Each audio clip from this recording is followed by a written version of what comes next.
Good evening and welcome to the November 28th meeting of the Waterboro Board of Selectmen. Everybody please rise for the Pledge of Allegiance. Pledge allegiance to the flag of the United States of America and to the republic for which it stands, one nation, under God, indivisible, with liberty and justice for all.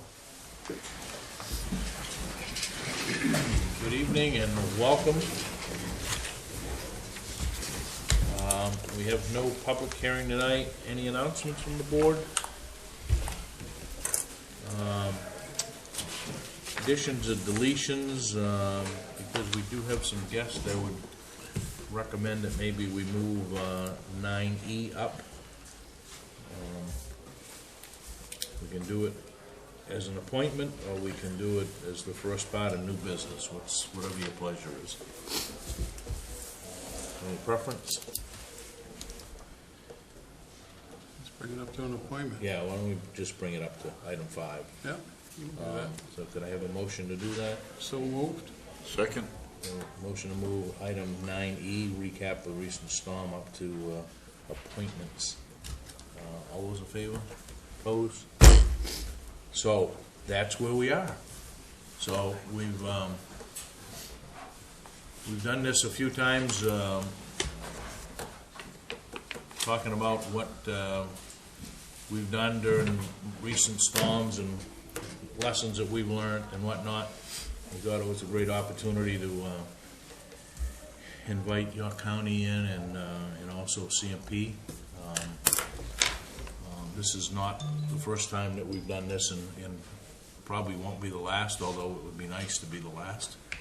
But so I don't know where we want to start. I think Matt and I have talked, and Gary and I have talked relative to some of the things that we were concerned with and whatnot, and I think probably it starts a little bit, and forgive me because I'm the only one on this board that was here during the ice storm, and I took a 10-year hiatus and came back, but anyway, and unfortunately what we saw during this storm was a lot of similarities to what happened in the ice storm, and that those similarities weren't necessarily the number of people that were out of power. It was really, I think, the problem with knowing what was happening in the community. And back in '98, and I'm not sure who was or wasn't involved back then, but we had daily meetings. It got to the point where we had daily meetings, I think, every night at the Massabesic Library, and that was really to discuss with York County EMA and CMP what was going on, what we could do as a community to help. Now, I understand the circumstances were significantly different because we had the temperature difference naturally. So we were concerned at the time of, how many, do we have to do, shelter? Do we have to make sure that we have warming places? Those kind of things. We had a different group of folks working EMA here at the time, and I'm sure that York County did at the same time, and I know there were different people sitting in the CMP seats. But needless to say, I think what really drove us, and first let me say, but none of us have any complaints with the guys that are out doing the work. They have all the respect in the world for them. They're doing their job. They should be doing their job, and the last thing we want to do is interfere with them. But I think we should have learned some lessons, and unfortunately, I did, as a selectman that lived in both these events, lived through both these events and the Patriots Day storm and a few others. I think there was a big hole in the communication from what was going on in town. What did we need to do to support CMP? Which is the other, I guess, frustrating part, is we don't have any idea what you guys are doing. Nor is anybody telling us what you're doing. And I think we had a long discussion, and Matt, you might remember, but I know gentleman was Tom DePita, was DePietro or DePita? DePita. He was he ran Alfred or Sanford, Alfred, for a while, and then he was the vice president of operations for CMP for a while. I don't know if he's even with the company anymore. But he met with us and spent a great deal of time with us working out different things, and I think it was the Patriots Day storm of, okay, this is what's happening today, this is what CMP is doing, and I understand they get this big full plate. Unfortunately, we're very parochial. All we really care about is Waterboro's plate. So I think that becomes the frustration of what's going on in town. And if I go back to the ice town, that was the question that happened every night. How many crews are in town? What do you need for roads cleared? Can we clear trees down? Is it safe to do that? Can somebody at least come out and say, yes, go, this is safe, this is safe, this is safe, And like I said, different circumstances. It was 20 years ago. It was cold. We had to worry about how many people we were putting up during the evenings and stuff. So I didn't see a lot of that this time. And David, I think his crews, from a public works part of, from our perspective, I think cleared roads relatively quickly. We didn't see in Waterboro, we didn't see the carnage that we saw, I think, in several storms before. And I don't know if that's a benefit of, the tree trimming or whatever the case has been going on in the last umpteen years. But so we just, I guess, to a point of what are some of the things that we can do? What should be the conduit for communications to say, okay, we're not going to, if it's CMP saying we're not going to get in Waterboro for 3 days. At least we can put that out to the folks and say, don't expect to see anybody for 3 days, or whatever the situation is. And that became the nightly meetings during the ice storm was, okay, how many crews were here today? How many do you expect tomorrow? What section of town is being attacked and those things. So I think there was at least, an effort to all work together to move some of those things. And we understand that we're not going to go out with our public works folks and start hooking up wires or doing this or whatever the case may be. But if we can make sure roads are cleared and those kind of things to enhance that activity for everybody else, then I think that makes some sense. So I guess that's my opening volley, I guess, and we can talk about what improvements have or haven't been made, and where do we see this going in the future, and those kind of things, I guess, as we go along here. But all right. So you want me to address you a little bit? Yeah. So I was in the ice storm. Okay. I was a colonel at the National Guard. We put equipment out. The next year, following that, in '99, I took over as the State Emergency Management Director. I've been involved in 56 disasters nationwide, actually worldwide. So I've been through a few. This particular storm was way different in the timing, the way the storm came in. And as you're addressing things that you can do for citizens in your town, I'm looking at the things that I did wrong, that I personally did wrong. I came in at 3 o'clock in the morning. I was on the phone with Dennis, I think, by 4 o'clock. And we didn't realize the magnitude of what was happening. When I got to the office, our communication was down. Our phones were down. I've got a backup with a satellite, and I started working off my cell phone. My lines were so lit up, my own information, because I was getting information from Kittery to Buxton, and the calls were not stopping. So I wasn't able to even make a good assessment of where we were at. When I spoke with Dennis LaJoy at some point about 4 o'clock, I think his words were, and I'll let him speak for himself, I've never seen anything like this in all of his time as a supervisor at that center. We had 160 spots that were marked within a day and a half where trees were down. We didn't have enough personnel in any of the communities to keep the lines safe until CMP could actually make lines safe. What we have set up is a system with CMP. If they activate, we activate. This time we were in a little bit earlier than their office was. We have a direct line with his people. So if a fire chief, like Chief Boers, is out marking a line down to make it safe for people and guarding it, and you had engines everywhere throughout York County, all at the same time, then we make a direct line. He prioritizes those lines with what crews he has available. And CMP, I know, we're bringing in many, many more crews. But the first 4 hours, and I think the thing that was most problematic to me, and by the way, in the middle of all that, I've called for interviews because somebody wants to talk on television. I'm thinking about the school departments that at 4 o'clock and 5 o'clock, there's no schools that were canceled at that point. None, zero. And I'm trying to reach superintendents saying, I'm hearing from fire chiefs, and not just one, but 29 towns that say don't get anything out on these roads. Matter of fact, don't go to work today. It was a little tricky because it was spotty. There were some places where there was power on and people didn't know, so nothing was being canceled. It was like 6 o'clock before the school started saying we're going to do a delayed start because they didn't know the magnitude of it. But guys like the chief, they knew because they're looking at the lines. And of course CMP knows because they know what lines are down.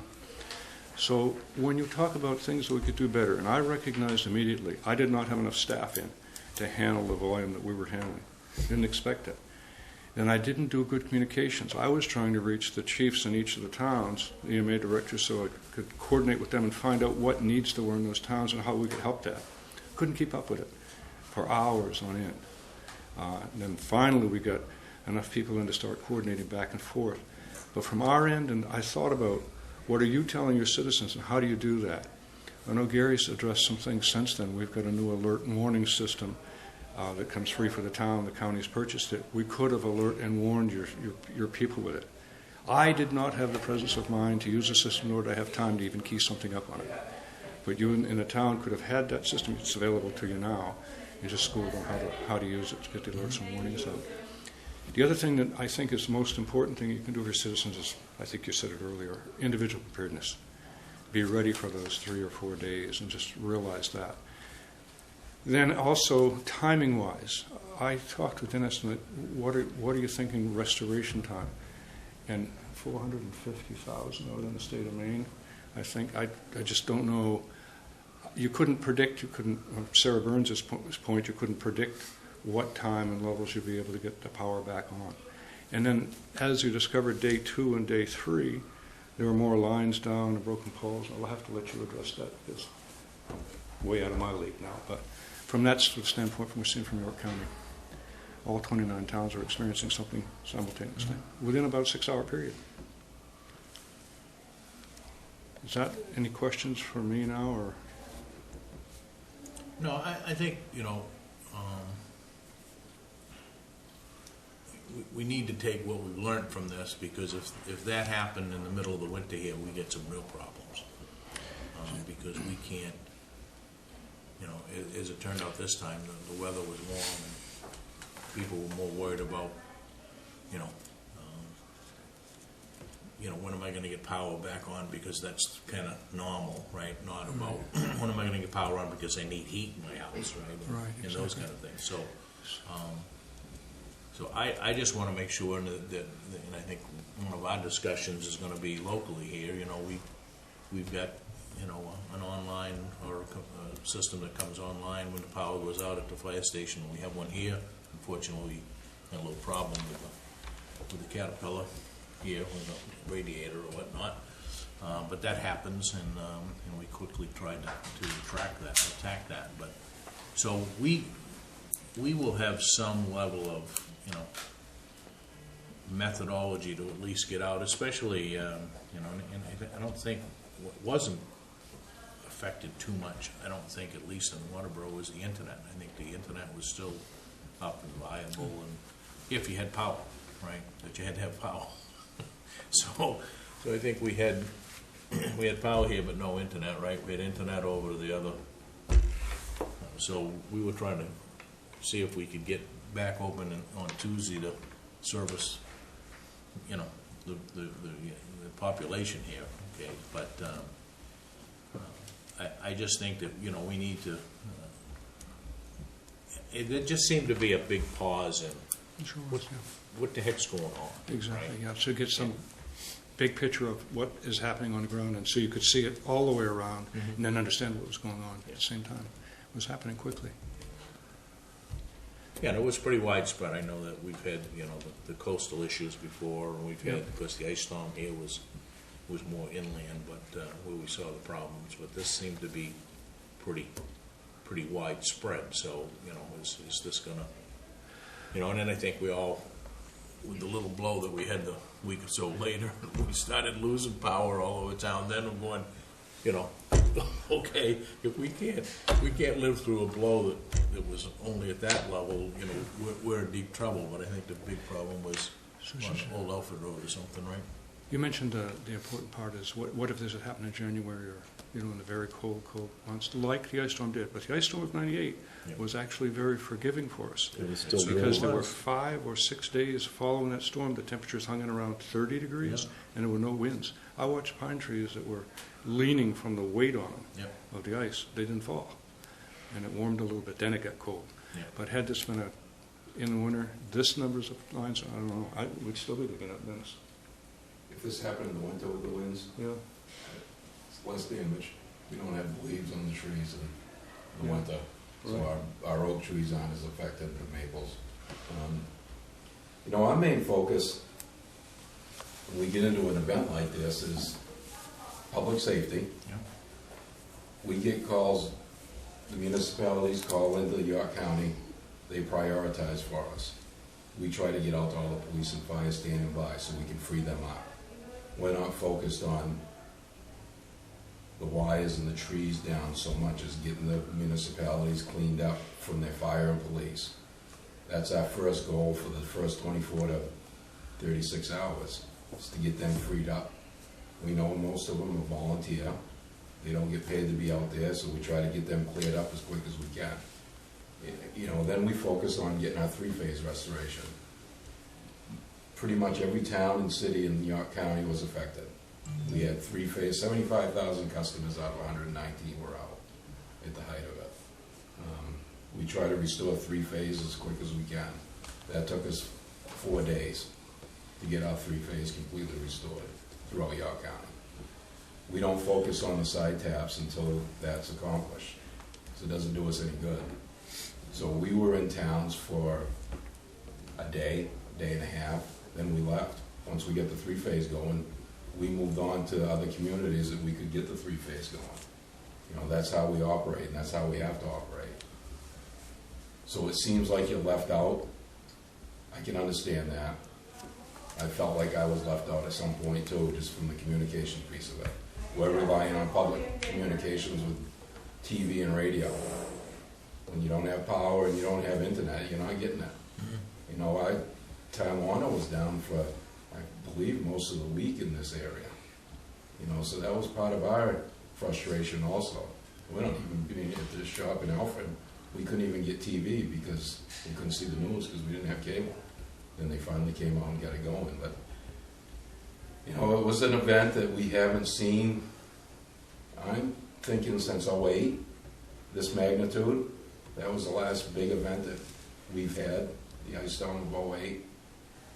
It's a lot of changes in management in York County. You know, I wasn't the manager back in '08, I was a supervisor. John DePito was the manager then. Yep. And he's my director now. So, I mean, he hasn't left. Oh, he still is, still with you. And it's frustrating. I get it.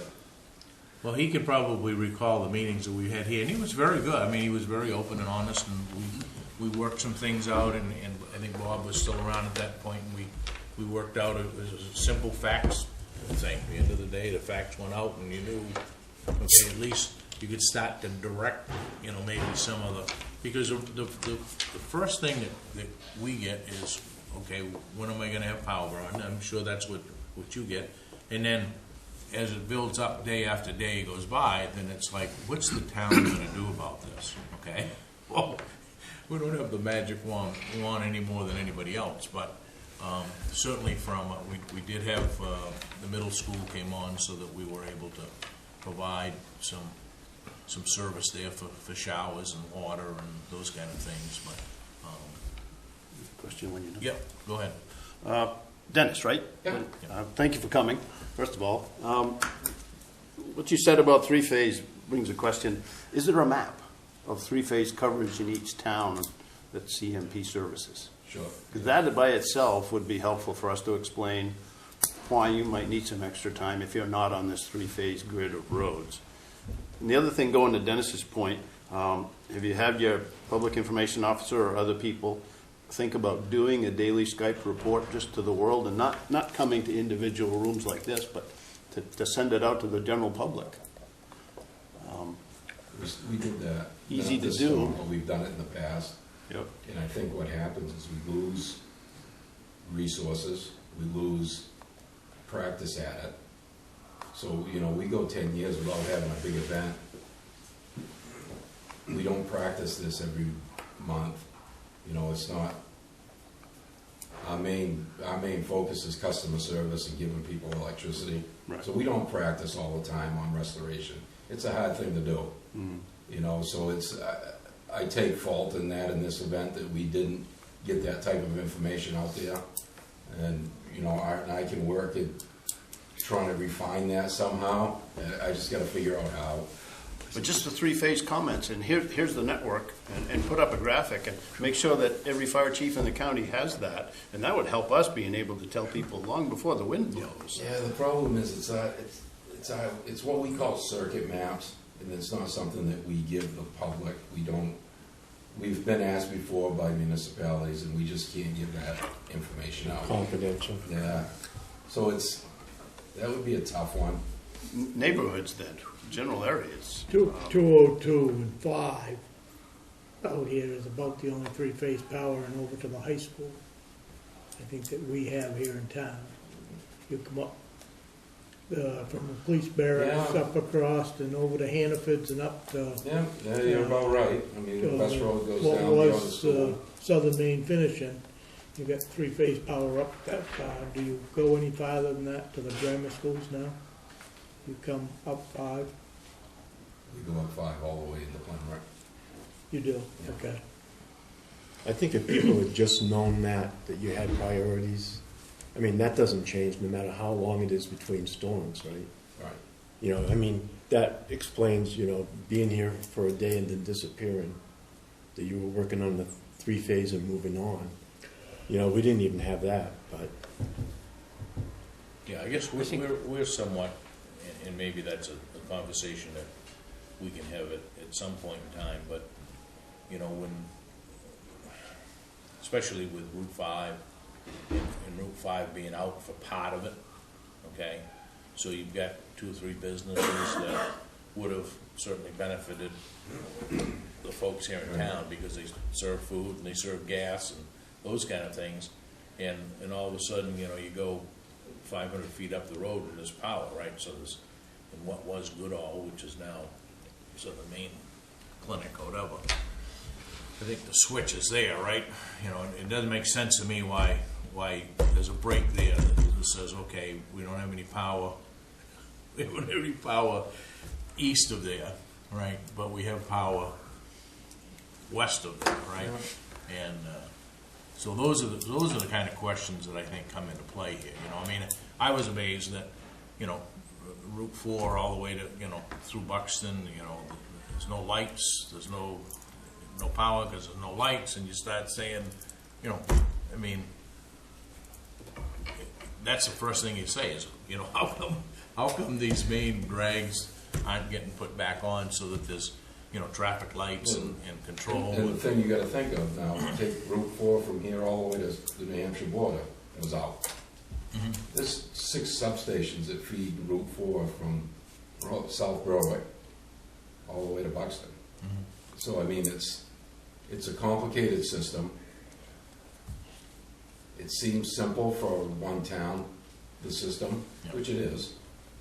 But when you take in 28 towns into play, it's an integrated system, and we've got 3-phase that was down in every town, every community. You know, our first day, Monday, we never restored power, I don't think, until maybe 6 o'clock at night, just because we were making safe. So we really didn't start our restoration efforts until Tuesday. Yeah. And noontime on Monday, we were at 74,000. And those folks that had TV just saw her, and no disrespect for the lady that does your public relations, but, you know, she's just a talking head that's, you know, we're gonna have everything back on by this date or whatever, you know, I mean, just being told something, right? One So, of the things, Chairman, you mentioned a minute ago, and I'm making notes for myself here, the things that, lessons that we can learn Yep. so we can do that better. You said information flow, and I could tell you that we're really responsible, I'm responsible for getting information out. As public officials, you're sitting in a position where your citizens expect you to know something, and you don't. Even if I only have this much information, and Dennis has this much information, if we get that flow to you, to Gary, then you've got at least know what we know. I think So that's then- really, Then you get a better idea of what to tell citizens and say, you know. we don't need to know, I gotta turn this widget and that widget, and it all comes back on. What we need to know is that these are the things that we're facing, right? And this is the priority of how we're, you gotta have a priority that, how you restore phase 3 power, right? I mean, it's gonna be some routine that you start here and finish there, or whatever. I mean, I think if, those are the kind of things that. I mean, we're gonna start at the substation. Right. We're gonna get all critical infrastructure going first. Your hospitals, your fires, fire and police, your schools, that's our priorities. And we were 5 days into it, and we still had schools in the backcountry that were out. You know, I mean, we had middle school up, but Waterboro Elementary was out, right, up until Thursday or something of that nature, so. I just thought of a couple more things that I should mention to this board. The system that we've got set up in York County, which dates back to, you mentioned Bob Bowman earlier, dates back to those days when Bob set up a system between CMP and York County EMA. It's the only one in the state right now. I don't think, Dennis, that's mirrored in any other counties. So we have that direct connectivity. So if Chief Boers calls and he's got lines down, we can get a priority on that right away. So we've got that tight communication with him. So I can do a better job and get you more information more quickly. The other thing I'll tell you, that your chief was just amazing in this. He was all over us all the time, trying to pull information from us. So every day into this particular event. You get a few people prodding him. I know, I'm sure.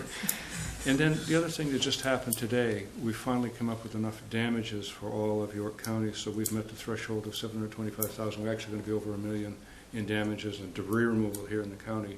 So if the governor puts the request in tomorrow, which I think is the date line that he's going to put a request into FEMA, we should be able to recoup. And I think in your town, Chief, you've got about $20,000 worth of, and maybe more than that, in debris removal.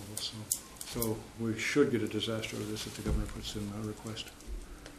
Do you have some kind of document for your priorities?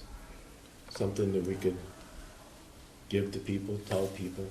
Again, the document that we have is our storm restoration plan. It's an internal document.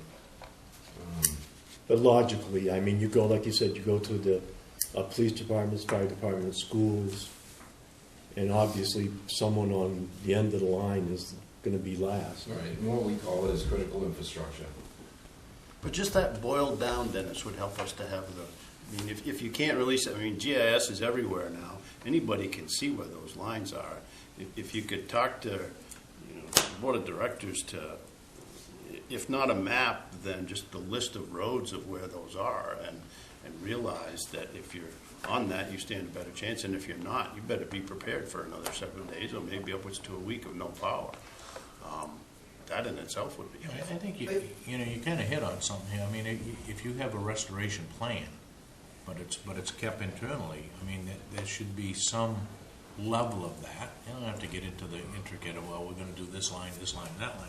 But I think there should be some awareness, and it should be on the, I mean, you get everything else on your website. It should have something on there that, hey, this is how we attack storms, and it can be pretty generic, but I would think that It's not a that public would- document in the PUC, in the eyes of the PUC. The circuit maps aren't now. I mean, just the general headings for what your priorities are. And I wouldn't be surprised if there's something on the webpage that does explain that. The sunny days, people don't care about reading that stuff. They want it when the storm happens and they can't get it. They can't get their computers off. On the website. Yeah. If I may, I think Yeah. that, I'm not a big fan of after-action reviews in some aspects, as long as we positive, and just to highlight some of the issues or my concerns. I didn't make you a full page of issues, but I made a couple items. You mentioned one of your priority items being that you want to get out to the fire and EMS folks. This storm, and it's like 98, not 98, I'm sorry, 2008, when Tom was here then, and I think it was requested for a review of similar issues. We didn't have any contact with anybody from Central Maine Power at the beginning. Most of the lines that we went to, we went down, put cones out. We documented well over 30 to 50 incidents thereabouts. We stopped counting half of them. We didn't want to document them because we're going to the repeat customers that have called. We're putting cones out. We ran out of cones. We're putting tape out. Cones are disappearing. They don't care about that. But we didn't see anybody from Central Maine Power. From the beginning of the storm until to the very end, even when we were calling in for updates then, we had a couple that I had called you 3 or 4 times on one road at the end of the week in the northern part of town because the whole back end of the road was blocked off still. We finally got somebody out that afternoon. I don't know, you had gone up, taken a couple more pictures. I'd sent them to you. I think that you guys had a conference call that afternoon. But we didn't have any contact with a representative to make sure that we could remove debris to open up whichever road it may be. That becomes problematic because we're tying up the apparatus that out of the 3 trucks that may be out roaming around. We're going to put the ladder truck in the middle of a storm to block Route 5 off. That's really a bad idea. I hope that we can see something. My suggestion back then was, can we have somebody assigned, even if they're taking 2 towns, and a representative that has contact, whether it's with CMP and EMA, to coordinate with a couple of communities that can bounce around back and forth to try to mitigate or to handle some of those calls that we would be seeing. We're sending them to EMA. They had some technical issues, obviously, with their phone lines being at the beginning. We're emailing them, sending them all through. I think I sent the document, I don't know, 30 or 40 different streets with lines down at least 3 times, if not 4. And as follow-up saying, hey, we don't have anything, we're still listing the same streets. And we're going out looking at them. Again, we're going out back looking at these streets saying, yep, we have a problem. I've got Dennis calling, he stripped my ear off. Yep, power's out, Doc. I can't tell you anymore. We used to get those fact sheets from, I think they came from Tom. Was that? Well, that came from, yeah, I mean, that came after the 2008 storm. I think we had a storm after that, or I think it was a hurricane or something that, You know, yeah. because he came, I can remember Mother's Day storm. during that, it was, we would get those reports so that we had a pretty good knowledge of what was going on. But that was all predicated on the fact that you know, we had one of these sessions with him. You know. I know you were probably not happy to hear from me when I called you about the school that day. If you remember, I called, but I called you about the Waterboro Elementary and the line. I think it was Lyman Elementary and Line School were the 3. After I talked to Colin Welch, and of course, learning the challenges. I learned a lot from the challenges with the superintendent and the business manager trying to do to get the children back into school, not just for the educational component, but for the lunch program and making sure that we can get them back in there to have a good meal for the day, making sure that they can have what they need. But making those plans, we were running on the seat of our pants every morning, and they're calling, asking us. We can't give them any information. We don't have that control. He doesn't have the information because he can't get that information. If you could give us something, the website, in all honesty, get rid of that information if it's not being used. The assessing, every street in town being assessing, you can drive down every street right now and you're not going to see a truck. So who is assessing what? And then we're going to assess it for 4 days, and then miraculously every street in town is going to be restored. It's like, boom, we're going to restore it at this time at 10:40 at night on Saturday night. Every street is coming back on. Just get rid of it. I don't think it's beneficial for us. That's just my opinion of the website. I think small storms and stuff, you know. It might work great for that, small but outages, disable it or people change can it or look do at something it, with but that because it when doesn't you've help got- us. When you've at all. got, 2,000 people out in town and they all say, oh, you're going to have your power back on at 10 o'clock Saturday night. But It's a little bit of but having a representative, someone that we can have at least even a face-to-face with. We talk about it in the ICS system all the time about having face-to-faces. If it's a Skype or a phone call, we talked briefly about the school, and I didn't push you on anything else. Not when am I getting power back? I could care less. Not when Dennis is having power back. He probably would have paid me for that. But generator. right.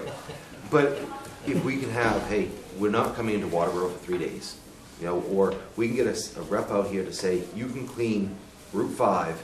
So Route 5 will be open by Ed's Grove, or so that we can get through towards Biddeford. Our direct route to Maine Medical Center is blocked. And we were blocked for what, 2 days or a day and a half, whatever it was altogether, on some portions of it. What can we do to get there at that point? So we're gonna take a patient and go an extra 30 minutes to the cath lab at Maine Medical Center, we may as well not even bother. So if we could do something to work on those communications, that'd be helpful. Anything. Not just the communications, but some results from the communications. It doesn't do you any good if I tell you that we're not gonna be at Route 5 for 3 days. Well, right, but if we could have a guy come out that Yeah. says, that line is dead. Push it to the side.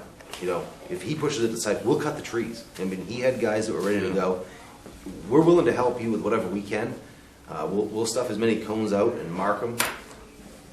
I know you experience this as much as we do, but motorists that are driving down the road could care less about detours and cones or whatever. So if we can get the debris moved back, you know, it would help.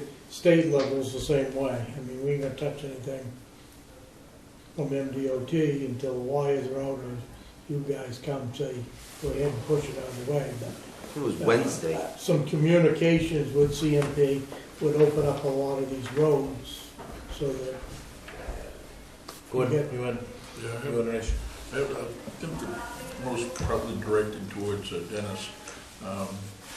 Somewhere along the line, and I don't know where on your site, 'cause I'm looking now on your outage map thing here, but I was following along on Facebook at all the comments that people were making about this and that, and there was a lot of complaints that I heard or I saw from people that said, well, CMP said that my power's been restored. Somewhere they saw that their street was listed as restored, and they're on there saying, I don't have any power. So I don't know who directs that, but there was misinformation that was being presented, and then of course when it's passed around on social media, that adds, I think, to the frustration and the hysteria of the whole. If you want to look at one thing that has changed since '98, it's social media. Mm-hmm. And people know, I don't care whether you have, if you got a smartphone, Yep. you don't need the TV and all of that stuff, because you got everything that you need right here, because, it's going nuclear, right? I mean, it's going everywhere. yeah. So there's got to be some piece of this that, it's a happy medium or something. I don't know what it is, but we need to come with grips with this, because this isn't the last time that we see something. It might not be this magnitude. I mean, a couple of weeks ago we lost the other half of town, right? I mean, we had the people that did have power didn't have power and whatnot, and that wasn't a very big storm. It was a little wind, and there were 1,400 people out in town. So that was a day. I think everything was restored. That was a Sunday. Yeah, it was a Sunday. Veterans Day. Yeah. And I think that was the problem, was Old Alfred Road or something. Tree came down over on Old Alfred Road. So, but the southern end of town was out that night. I mean, we're fortunate. It doesn't matter whether the southern or the east side. We don't have it on. And I know you don't want to hear it. Our resources aren't the same as they used to be. I'd love to be able to put a crew in every town during a storm like this. Well, but that's the lady that speaks for you guys says that it had no effect on this storm, that you didn't have as many resources as you did 20 years ago.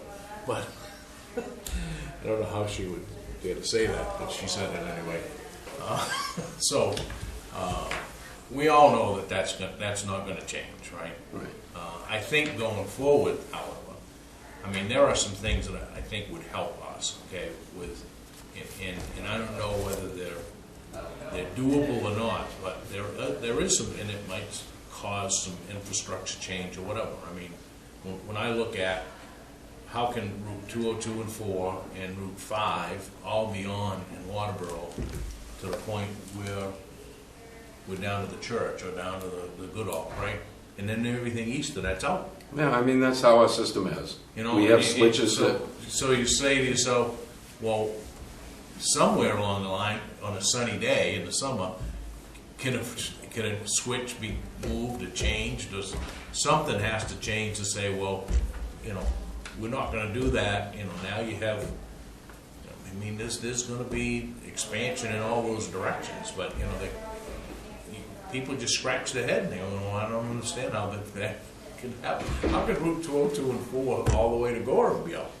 You know, and no traffic lights in Hollis or Buxton, and, you know, you got a supermarket in Buxton that's out, and everybody's scratching their head saying, what's going on? So, I mean, those are the things that we're not gonna fix last storm, but I think going forward, rather than spending hundreds of thousands of dollars so Lucas can go out there and cut the wrong trees, and I don't mean to be that crass with that, but it's very obvious that they didn't cut the right trees. If those limbs You know, we only get permission for so much. I understand that. Landowners love their trees and they don't want them cut. I can't even, you own the line up Some in of them my is house, better. I can't even get that clear. Some of them But- was back 60 or 70 feet and still come down.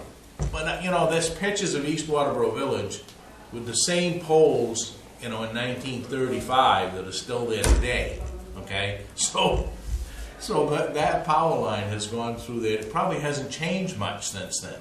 And you have to ask the question of, okay, are we making any, and that's another question. That's not necessarily, but it could help us down the road, is what's being done with the infrastructure here? And other than, you know, we got hundreds of thousands of dollars being spent on cutting trees. I mean, you don't see much else going on.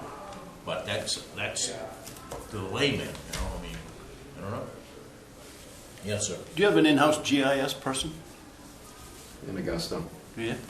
You could do this in a map, and without sending out your whole restoration plan, you could make a very simple map that showed color-coded areas. This color is 1 to 2 days, this color is 3 to 5 days, and whatever, and that you could just blast that out on Facebook and put that out to the world, and it would be so helpful.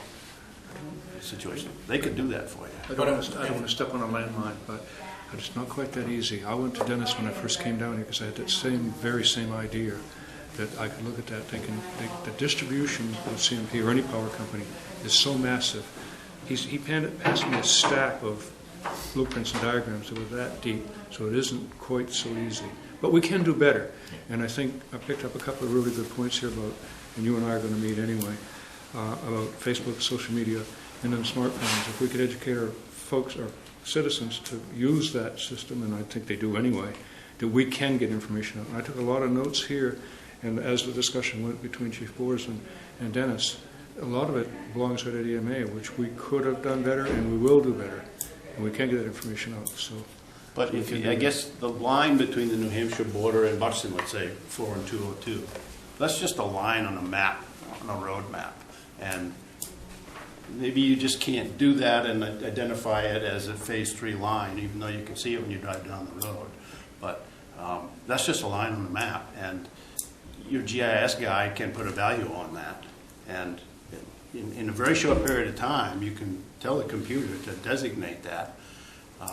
3 days, you're not going to see any work on that. I mean, that's easy to do, at least from my standpoint. Tell me if I'm wrong, from a map standpoint. where the power starts and where it ends, that's tricky. It's not easy.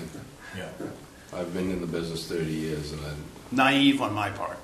I don't think it's naive. I mean, it makes sense with the technology that we have these days, but to put it in a system, I don't know if it's that easy. But you already have that GIS system. We do, in your on company. our internal Right. system. Yeah. Just a thought. Anything else, guys? I just had one question. Yep. You said you're not staffed the way you used to be. How much would you say the staff has been reduced, say, in the last 20 years at CMP? Just a guesstimate. 10%? 70. Wait, how many did you take out when the smart meters went in? I mean, that was. Yeah, That was. Because it seemed, that's the way it seemed in the storm, that compared to the ice storm, I mean, that you didn't have the staff that you used to have. But I think like the chief is saying, that if you could work with a local public works and fire department, like your one guy could be multiplied several times by. Yeah, but the one guy in a pickup truck's useless to you. Well, if you can point out a line. He's not a line worker. Yeah. You know, the experience is in a bucket truck. You know, and for me to tie up a bucket truck in every community, I mean, that's a resource. We're just gonna be cutting wires down to clear roads. We're not gonna be restoring anything. How many do you have for the county, bucket trucks? We have 28 line workers. 28 lines, so half that many trucks then, 2 people per truck. You know, Just out of curiosity, sir, I know, Chief, you mentioned that you were having trouble trying to figure out which lines were live, dead, so you can go about clearing debris. Is there any kind of formal lockout, tagout process you guys follow that is then blasted to the fire departments? no, No? no, it's all our own lockout, tag out for ourselves. Okay, and that's not quickly communicated onward? I know it's internal processes and all that. I mean, the hard thing to determine is we go out there with a truck, we could cut the wire down, make it safe on our side. No one's standing by, you wouldn't know that. So to get that information to you, I don't know. I don't know how we would do that. Okay, but I mean, it's not like there's a break where it says, all right, this is flipped, lines from here to here, dead, you're good to go. Not as Then- simple as then that. you're dead gonna- until it's Well, you gone. also Then you Okay. get a public works guy comes along with a power saw and you don't see the wire in the middle of the night, he cuts it right in half again. Yeah. The You power also saw. got the other, you got Plus you got the the other generators issue too. with You have somebody backfeeding for along that generators. line running a whole house generator and they're backfeeding it to the street, right? I mean, because it's hooked up wrong, so there's gotta be something, and I think you point a lockout tagout system, but that's their responsibility, but, you know, if there's something that might not be the 100% lockout tagout, but at least tagout from your guys, that you would know that. I mean, what we tried to do this storm was go out and to free up people standing by, we were cutting wires down. And the line workers hate doing that. It's more work to put them back up. Sure. But you don't have any choice. You know, the amount of damage that we had to get to that point. And I get your frustration. Well, if anything, Dennis, I think if, you know, certainly Tom has said that chair here before, and I guess you've worked for him, so maybe it's a message that needs to go back up the chain a little bit. You know, we really need, especially in this day and age, we need some quick method of letting everybody know. And if the expectation, I mean, some people, if they know they're not gonna get power for a week, they're gonna go to a relative. But, you know, they're going to bed every night saying, oh, it'll be on in the morning when I get up, right? Well, if there's no trucks in town, it's not gonna be up tomorrow morning, right? So, it's pretty good odds that they're gonna get up the next day and they're gonna say the same thing, well, maybe it'll be back tomorrow. But that's the narrowest part of the Coke bottle in this whole scene, other than the information flow. You just said we have 14 trucks for 28 or 29 towns in the county. I don't blame you for that, that's the way it is, but egabs, in a storm this size, you can't even scratch the How surface. many came in from other states? or Oh, sure. Canada? Yeah, we got them out from all over the United States. So you had to It what? takes some time to get here. Yeah. Illinois and Canada. The bad thing that you can't get these resources ahead of time because it costs us as ratepayers, we're paying for it. So it's to get them to come in from Canada and from Delaware and from Florida, get them in here for Saturday for a storm that, if that doesn't hit, you're looking at about a $3 million,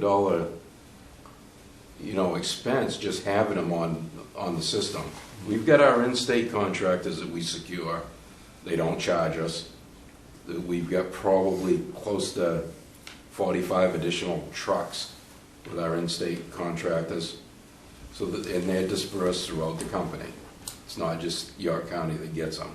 We were lucky we had some resources fairly quick. Everything that came up from the south came through Kittery. You know, so we ended up with some resources. I know at this point it doesn't help out in your concerns, but So did you need to triple that for the county before you got through the week and everything was back on? Numbers of trucks? we had 105 crews in York County. In York County? Yeah, My goodness. by Thursday and Friday, going into So- the weekend. So I know that Representative, what's his name? Seth, you know, Berry? Berry and Senator Woodson both chair that committee, and I know that there's been a proposal to haul CMP into the legislature, so these are gonna be the same questions, I think, that are asked from a lot of municipalities that get fed up to our representatives, so. Maybe a little more communications, but I gotta say, you guys done a hell of a job getting the power back With what you on, had to work with with. what you had. Oh, and I think, you Just know, wanna say thank tried to you. preface this by saying, hey, none of us want to go do that job, believe me, and we have the utmost respect for you guys that are out there, but, And as critical as social media was, on the flip side of that, there were accolades galore about the crews and praising them and, you know, about the hard work that they were doing. So, I mean, it wasn't all just a one-way street. You know, one thing we did identify that's, it's a big concern corporately, not just at our level, at higher than the president has taken that as an initiative, is our naming of roads. CMP calls a majority of the roads something different from what the towns do. And when you put it on, but that wasn't resolved in 911. No. it mean, was, I it know was. my road is a perfect example. It's Daring Ridge Road, but it's Clough Road. Yeah, You no, guys it was need to resolved for the municipalities, but we never adopted in our system because it was gonna cost a lot of money to change our system. Yeah, I mean, and what bothers me, and I hear that a lot, and I'm not blaming you, but, you know, the answer is always what costs them. Well, the ratepayers are paying anyway, you know, I mean, so, I mean, we're all gonna see the cost of this restoration, okay, or at least a big chunk of it. It's not coming out of the bottom line of CMP. The profit margin's gonna stay the same this year, just like it did last year, whether they had this storm or not, but I think that certainly with all of the FEMA money and everything else that's available and the low cost of money, that somebody needs to start saying, we need to do something for the future. Yeah, that needs to be You're integrated, not because running. every police station has, you know, in that 911 system, you know, can find the street, you know, right off. Yeah.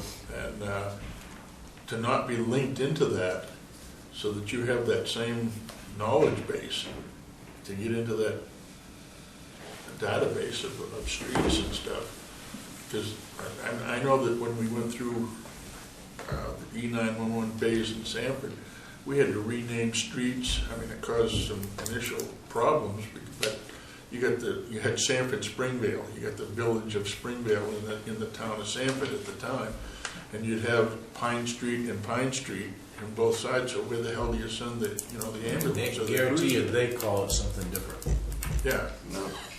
But you gotta get down to your customer information and change all that if you change those road names. Exactly. It's on Some of everybody- it anyway. It's on everybody's account. Right. There's a guy sitting down at the end of Clark's Bridge Road, Route 5, on Thursday, and I stopped just to thank him for what he was doing. He's a gentleman from Connecticut sitting there waiting for a crew from Indiana coming in. Yeah. And I looked at the map he had sitting in his lap, and says, where'd you get the map? Because I saw my road, which today is called Middle Road, still said Ross Corner Road. And some of the other ones going out to West Road and up to Shapley, it's like, if those guys, if they read the map, and they can read, I'm sure, but the signs on the ends of the roads don't match the maps. And I told him, I said, well, that's not Ross Corner Road anymore. You know, and just, he wanted more information from me, so he was writing stuff on the map that he had in his lap.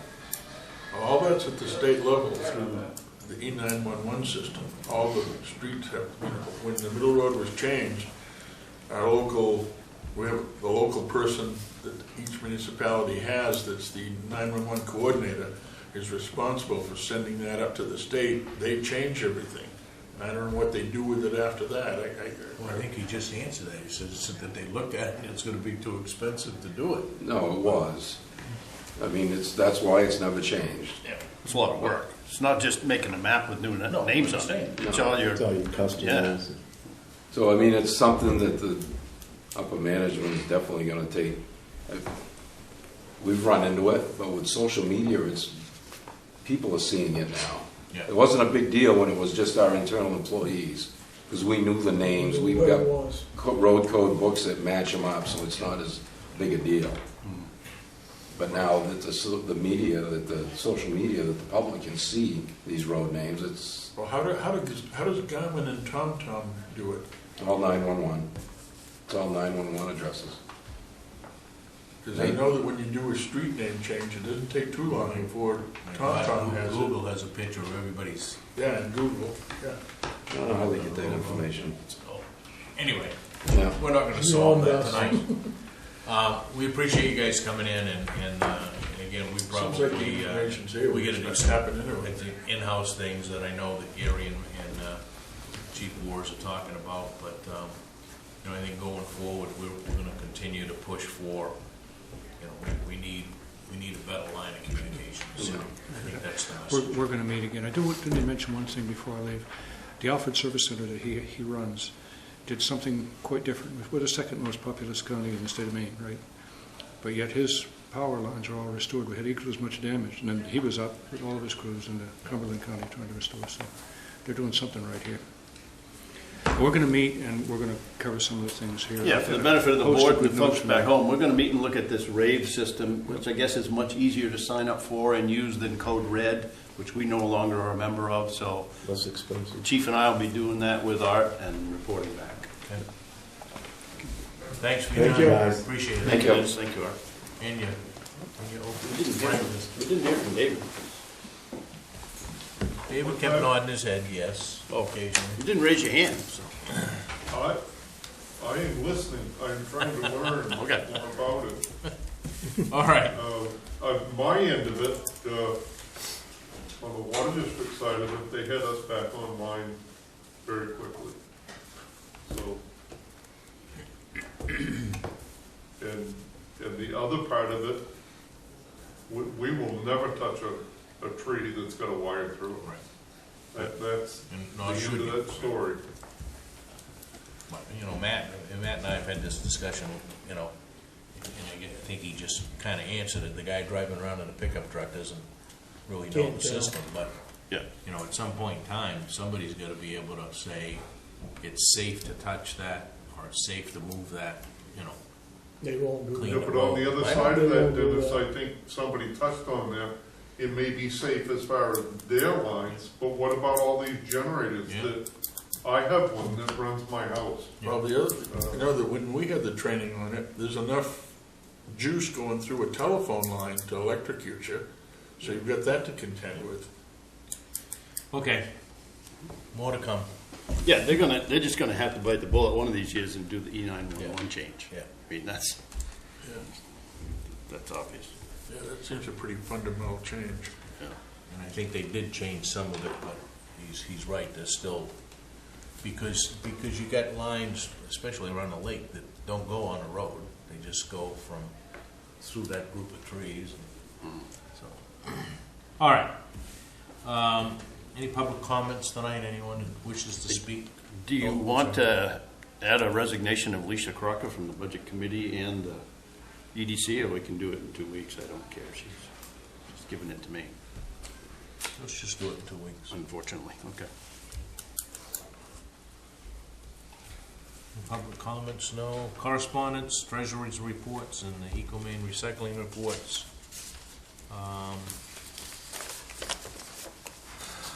Selectmen's reports. Dwayne, anything? ZBA meeting Thursday night. I believe they got one application this coming Thursday night and a couple more before the first of the year. Public hearing on zoning changes next Wednesday night for the planning board. Yep. Other than that, I don't have anything. Tim? Nothing from me, thanks. Gordon? I had nothing to put down. And Ted? Nothing tonight, sir. Okay. Just quickly, we had the executive committee meeting at the ecomaine, and Waterboro Elementary did receive a grant. Good. For their, I think their little gardening, recycling projects. And it's funny because Alfred Elementary did as well. They received a grant, and,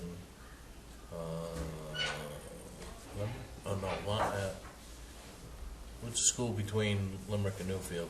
Is it Line?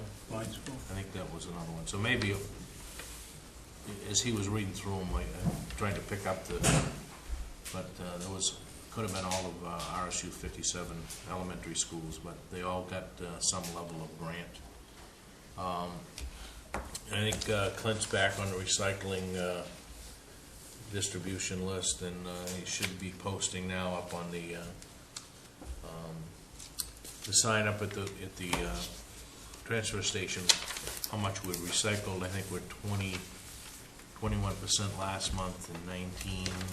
We broke 20. Something for the year.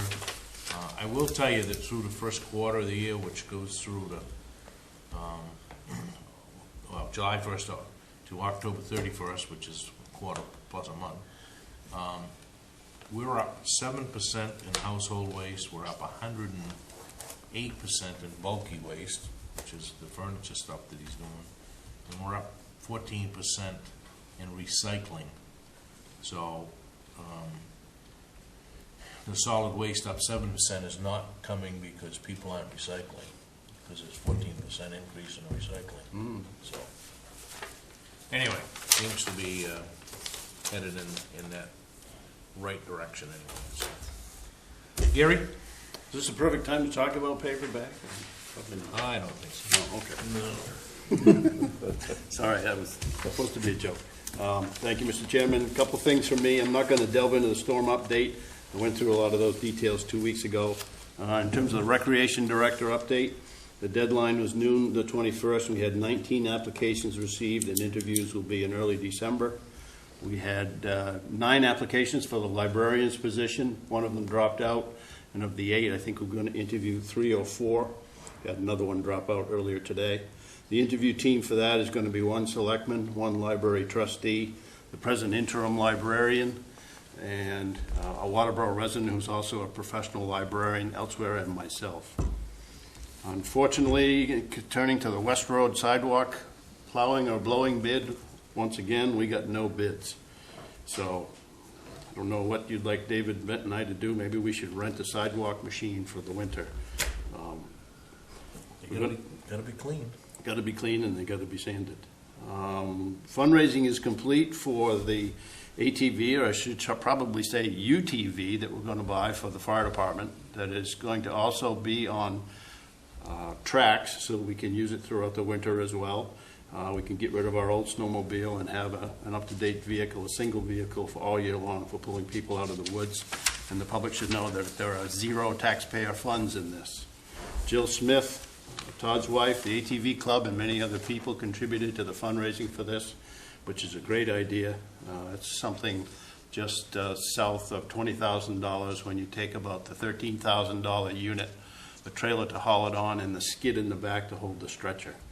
It's not an inexpensive vehicle, but with donated funds and a lot of fundraising. So thank you to everybody who participated in that. And we should probably be buying that in the next few months and having it indoors and getting it ready for the spring. And also hopefully a grant for the treads too, so that we won't have to actually use donated funds for those. We'll know on that in another month. Thank you. Any questions or comments? All right, moving on, new business, discuss vote to accept the resignation of Nancy Carlson from the Community Garden Committee. So moved. Moved, do I have a second? Second. Any discussion? All those in favor? Opposed? Motion carries. Discuss vote for the appointment to the Community Garden Committee for a term that will expire on 6/30. You have that in your packet.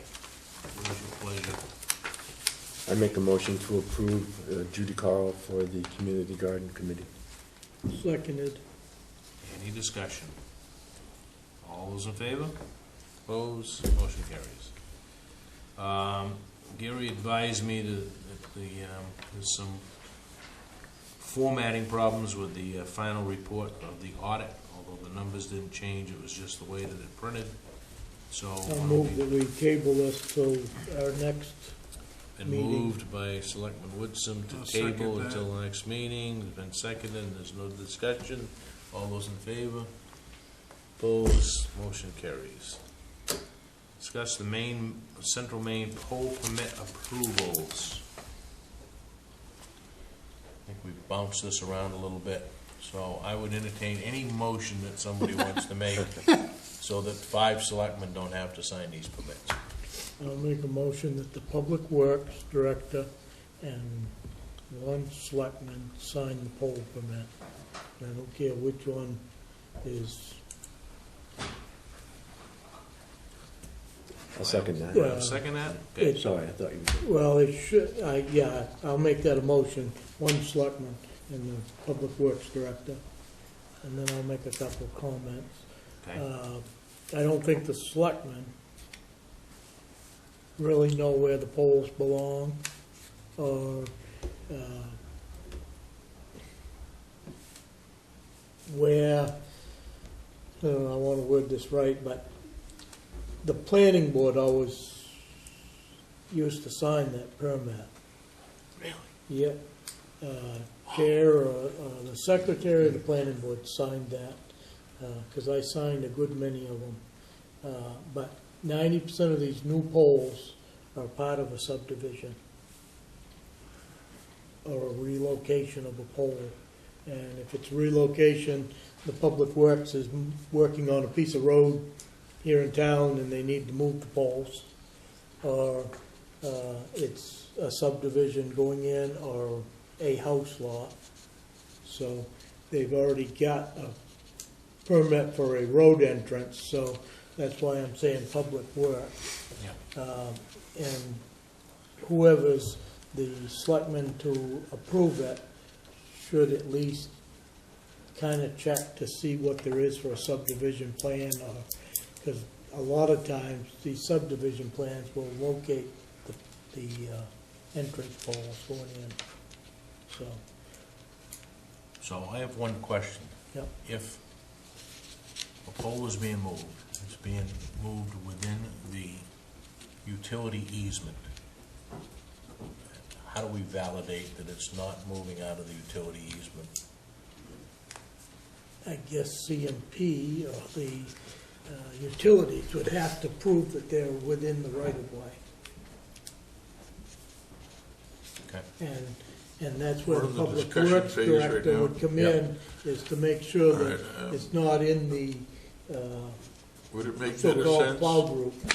Would it make better sense to have the Public Works Director and the Code Enforcement Officer do that? The Code Enforcement Officer is going to be aware that there's a subdivision plan because he would have had to, issue some permits as well and do inspections. Yes. This falls back into Central Maine, and that's why I said 1 selectman, because Central Maine requires either the board or at least 1 selectman to sign that, and that's the way it's drafted, so. It does, it says that on the form? We're going to do that, we're going to have 1 select. It always did, anyway. They always required a selectman, and the selectman turned it over to the planning board at one point. And this was, I'm going back into the 80s, so. So if we had the authority to turn it over to the planning board then, why wouldn't we have that same authority to turn it over to the Code Enforcement Officer? Probably do. It's just a suggestion. Well, I think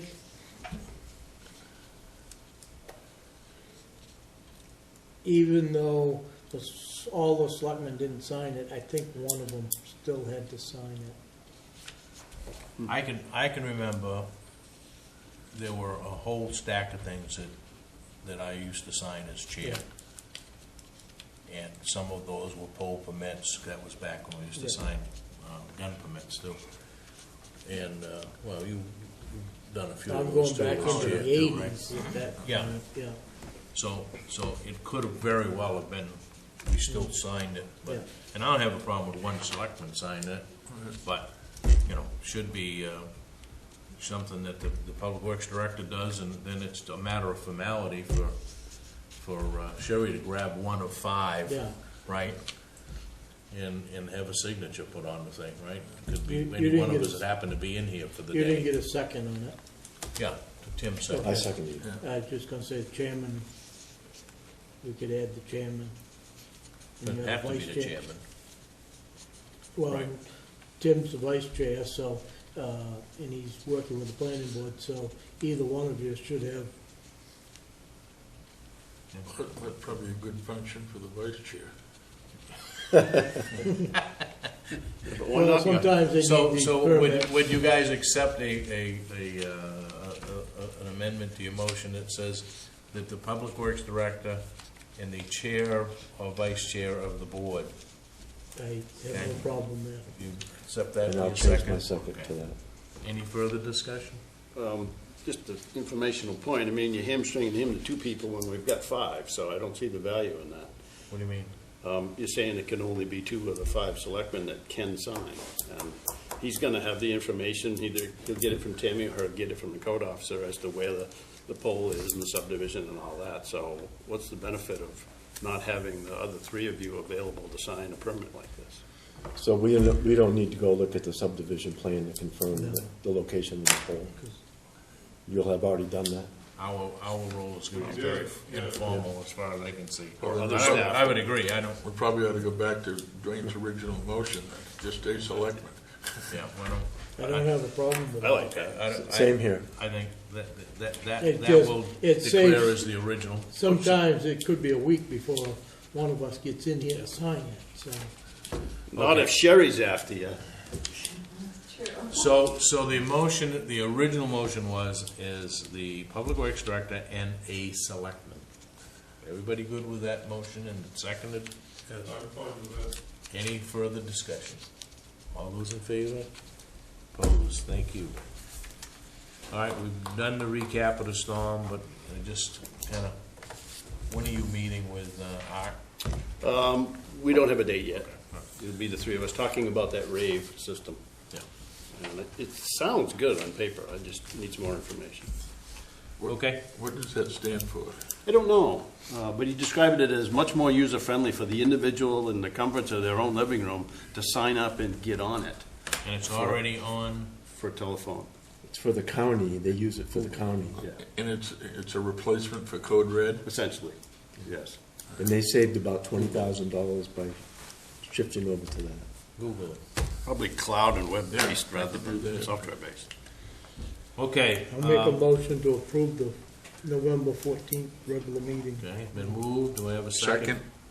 Been moved and seconded to approve the minutes of the November 14th meeting. All those in favor? Opposed? Motion carries. Still working the comprehensive plan list, week's action list.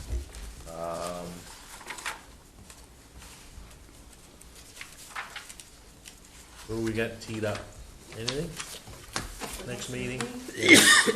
We're gonna do the